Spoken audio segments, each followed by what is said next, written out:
কামে হয় কিন্তু উন্নয়নমূলক কামতকৈ আৰু ওপৰত এইটো বড়ো সাহিত্য সভাৰ আমাৰ খালবাৰী জিলাৰ অফিচ আগৰ পৰাই ইয়াত আছে কিন্তু এই অফিচটো ভালকৈ নিৰ্মাণ কৰিব নোৱাৰাৰ কাৰণে আমাৰ বড়ো সাহিত্য সভাৰ চালবাৰী ডিষ্ট্ৰিক্ট কমিটিয়ে বিভিন্ন কাম কাজবিলাক অসুবিধা পাই আছিলে আমি এই বছৰ বিটিআৰৰ 6খন ডিষ্ট্ৰিক্টত 6খন 50 লাখৰ অফিচ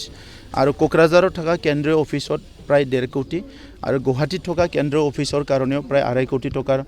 ফাণ্ড এইবাৰ ধৰা হৈছে আজি ইয়াৰ আধাৰশিলা হ'ল বড়ো সাহিত্য সভাৰ সন্মানীয় সাধাৰণ সম্পাদক নীলকান্ত গয়াৰী ডাঙৰীয়া সন্মানীয় উপসভাপতি আমাৰ সীতানাথ বসুমতাৰী ডাঙৰীয়াকে আদি কৰি কেন্দ্ৰীয় কমিটিৰ নেতৃবৃন্দৰ উপস্থিত আমাৰ MCLA সকলৰ উপস্থিত আমি আধাৰশিলা স্থাপন কৰিছোঁ মই আশা ৰাখিছোঁ যে এই 50 লাখ টকাৰ যিটো বিল্ডিং সেইটো নিৰ্মাণ হোৱাৰ পিছত আমাৰ খালবাৰী জিলা বড়ো সাহিত্য সভাই বিভিন্ন সাহিত্য চৰ্চাৰ কাম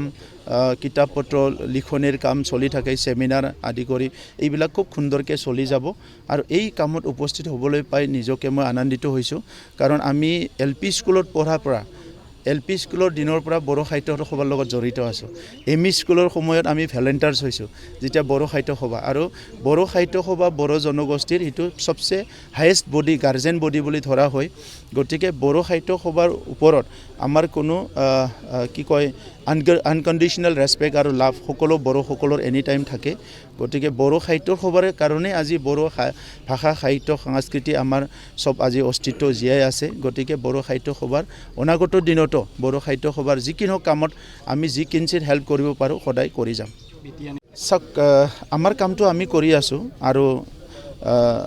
ভগৱত গীতাত কৈছে প্ৰভু শ্ৰীকৃষ্ণই যে নিজৰ কৰ্মটো কৰি যোৱা ফলটো মই মোৰ ওপৰত এৰি দিয়া গতিকে ফলৰ কাৰণে চিন্তা কৰা নাই 5 বছৰ 17 বছৰত শান্তি আনিব পৰা নাই 5 বছৰত শান্তি আহিল 50 বছৰত অশান্তি আছিলে এই 5 বছৰত শান্তি আহিল ইয়াতকৈ আৰু মূলধন মোক একো নালাগে আমাক একো নালাগে সেইটোৱে ডাঙৰ মূলধন বড়োলেণ্ডৰ মানুহ সদায় শান্তিত থাকক সেইটোৱে আমি বিচাৰোঁ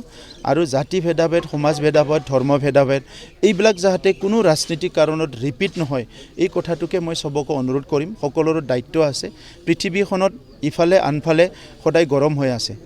আমাৰো যোৱা দশকৰ পৰা দশক ধৰি গৰম এটা অৱস্থাত গ'ল আজি যেহেতু ঠাণ্ডা আহিছে এই পৰিৱেশটো যাতে সদায় ৰাখে সবে চেষ্টা কৰে ৰাজনীতিটো কৰিবই গণতন্ত্ৰ দেশত কাকো বাধা দিব নোৱাৰে কিন্তু যোনে ৰাজনীতি কৰে সমাজখনৰ কথাটো চিন্তা কৰি যাতে আগবাঢ়ে মই সেইটোকে অনুৰোধ কৰিম বিজেপি এইবাৰ এফালে UPPLক লৈছে এফালে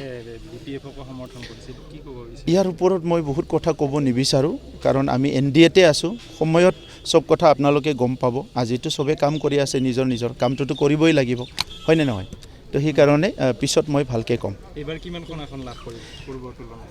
চাওক আপোনালোকে খুব ভালকৈ জানে মোক বহুত ইণ্টাৰভিউ কৰিলে মই আগৰ পৰাই কৈ আছোঁ যিটো বস্তু পাব্লিকৰ হাতত আছে সেইটো মই এনেই কৈ দিয়াটো ভাল নহয় গণতন্ত্ৰ দেশত ৰাইজৰ ওপৰত কিছুমান কথা এৰি দিব লাগে গতিকে ভোট দিয়ক জিকাওক তাৰপিছত ক'ম সংখ্যাগৰিষ্ঠতা পাব বুলি ভাবেনে আপুনি এতিয়ালৈকে পৰিৱেশ বহুত ভাল আৰু আমি বিচৰাতকৈ বহুত বেছি ৰাইজে মৰম দিছে চবে আহিছে কথা পাতিছে চ'